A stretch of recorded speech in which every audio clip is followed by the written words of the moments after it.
10 सवाल जो दिमाग हिला दे। पार्ट 2। सवाल नंबर 1, वो कौन सी चीज है जिसे मांगो तो हराम है और मिल जाए तो हलाल है।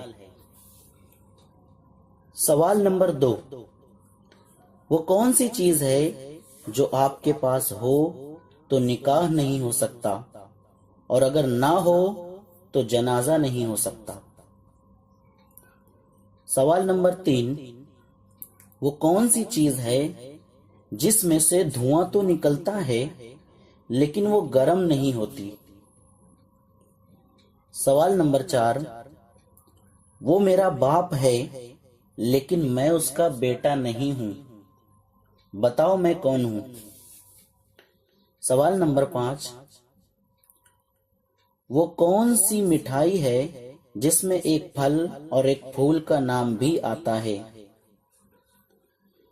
सवाल नंबर 6, वो कौन सी जगह है जहां आदमी बार बार जाता है और लौट आता है लेकिन औरत सिर्फ एक बार जाती है और लौट कर नहीं आती।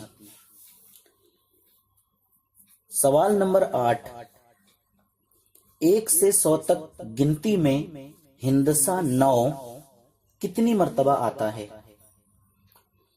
सवाल नंबर 8, दुनिया में कुल कितने हुरूफ हैं। सवाल नंबर 9, अंग्रेजी का वो कौन सा लफ्ज है जिसमें मुसलसल 3 मर्तबा डबल लेटर आते हैं। सवाल नंबर 10,